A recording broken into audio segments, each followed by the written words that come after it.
Good morning. Welcome to the Rogers Wright Show. Today I wanted to talk about the overall status of the economy under Donald Trump.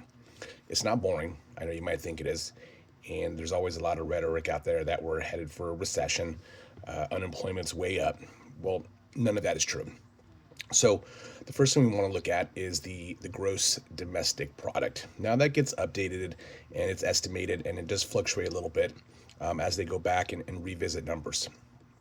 So, for quarter one under Trump, the gross domestic product was up 3.5%. Quarter two, it was up 3.8%. Quarter three, estimated right now, it's going to be about 4.4%.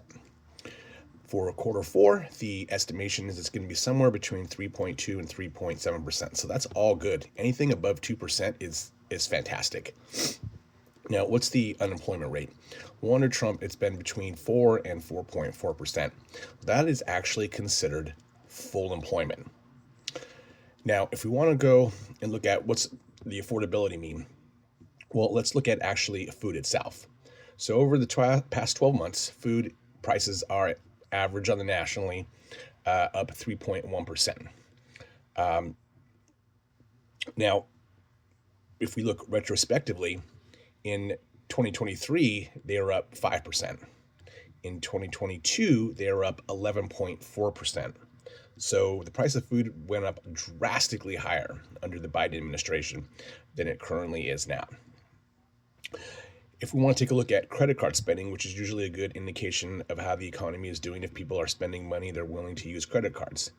Well, so far under Trump, credit card spending is up 3.4%. As I said, an increase in consumer credit is consistent with better economic indicators and suggesting that the economy is resilient. Let's talk about rent. Rent nationally is actually down 1.7% for 0 to a 2-bedroom housing. The feds, they've dropped the rates from 4.25% to 3.5%. Gas is down 10%. It's nationally under $3 as compared to 22 when the average was over $5.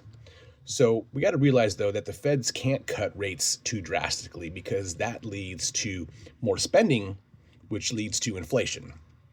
So the way to go about things, honestly, is to spend your money wisely, save money, and do the best that you can to stay out of debt. So if you got to use a credit card, pay it off monthly, create a budget, don't overspend.